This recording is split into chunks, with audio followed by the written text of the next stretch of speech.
L'Afghanistan. Le drapeau afghan est une bande tricolore composée de trois couleurs différentes que sont le rouge, le noir et le vert. Le rouge représente le sang de ceux qui se sont battus pour l'Afghanistan. Le noir représente le passé obscur et difficile du pays. Et le vert représente l'espoir et l'avenir ainsi que l'islam qui est la religion d'État. Au milieu du drapeau se trouve l'emblème afghan. C'est là que les choses se compliquent un peu.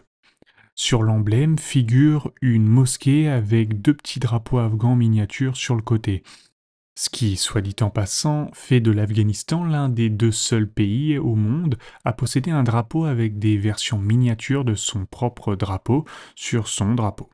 Sur le côté figurent des gerbes de blé. En haut, la Sahada, ou le credo musulman. En bas, le nom de l'Afghanistan écrit en arabe.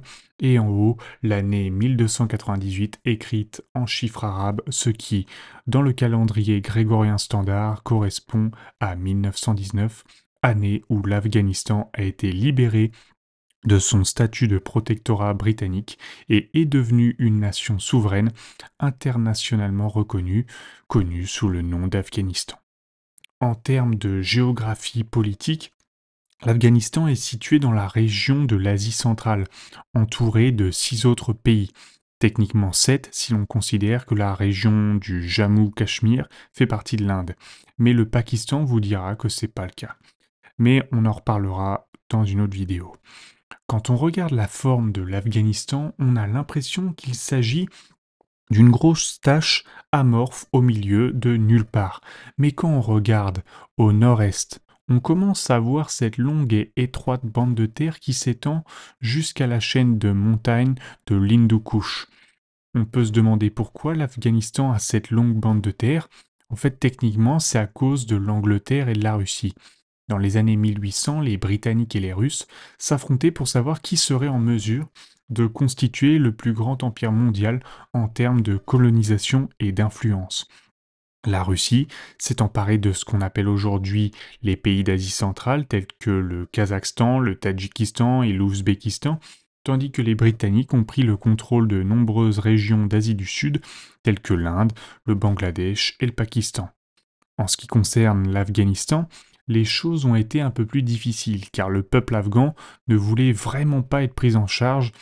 Il s'agissait également d'un point crucial sur la carte, car c'est essentiellement dans cette région que les empires britanniques et russes se sont rapprochés l'un de l'autre.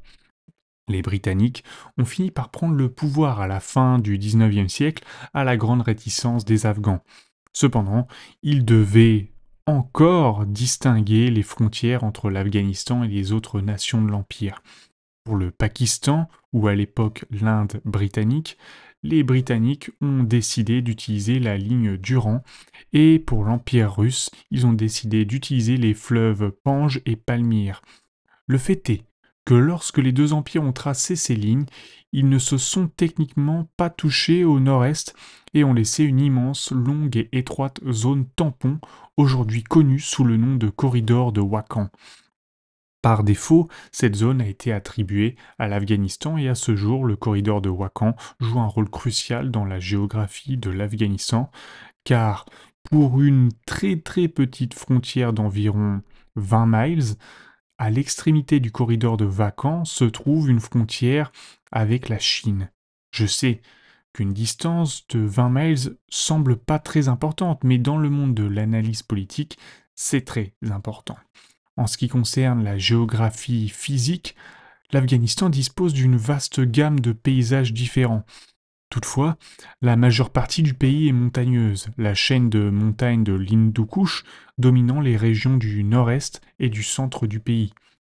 En fait, la fonte des neiges de ces montagnes est à l'origine de la grande majorité des immenses réseaux fluviaux complexes qui sillonnent l'Afghanistan, ce qui permet au pays d'avoir des vallées luxuriantes et verdoyantes où se trouve la majeure partie de son secteur agricole. Malgré toutes ces rivières et tous ces réservoirs d'eau, l'Afghanistan reste un pays relativement sec. En fait, plus on descend vers le sud, plus on se rapproche de la région de Kandahar, et presque immédiatement après avoir passé la rivière Dori, on atteint le bassin du Sistan. qui est en fait ce que les géologues supposent avoir été une grande étendue d'eau à un moment donné, mais qui aujourd'hui est une terre sèche, désolée et désertique. Néanmoins, grâce aux terres arables dont il dispose, l'Afghanistan est encore en mesure de produire certains des meilleurs produits du monde, notamment des grenades, des amandes, des abricots et du pavot. En effet, depuis quelques centaines d'années, l'Afghanistan est un pays leader dans la production d'opium. En termes de démographie, l'Afghanistan compte environ 31 millions d'habitants, soit un peu moins que le Canada. La petite majorité de ces personnes s'identifient comme étant ethniquement pachtoun, c'est-à-dire de la tribu pachtoun. Ils parlent la langue pachtoun, connue sous le nom de pachtou. Il existe d'autres minorités ethniques comme les Ouzbeks, les Tadjiks et les Hazaras. Mais ce qui est intéressant, c'est que la majorité de la population, 80% environ, y compris les Pashtuns, parlent le dari. Le dari est en fait un dialecte de la langue persane, le farsi.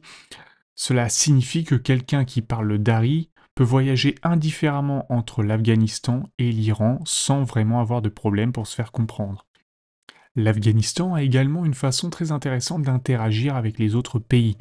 En raison de la langue, les Afghans et les Iraniens ont toujours eu des similitudes culturelles et une certaine résonance les uns avec les autres, mais ils ont aussi connu des controverses. Le Pakistan et l'Inde sont les principaux partenaires commerciaux de l'Afghanistan. L'Afghanistan considère la Turquie comme son meilleur ami, si on peut dire. Ils coopèrent pacifiquement depuis plus de 100 ans et un vieux dicton afghan dit aucun Afghan n'a jamais été tué par une balle turque et aucun Afghan entraîné par un Turc n'a jamais trahi son pays. En conclusion, l'Afghanistan est en fait un très beau pays avec un passé culturel et historique très riche et très vivant, mais souvent caché, dissimulé et passe très souvent inaperçu. Ce sera là notre objectif de mettre en lumière tous ces pays et drapeaux, ainsi que leur territoire, géographie, démographie et histoire culturelle de chaque pays dans cette série de vidéos. Merci d'avoir écouté cette vidéo. N'hésite pas à t'abonner. On se dit à une prochaine.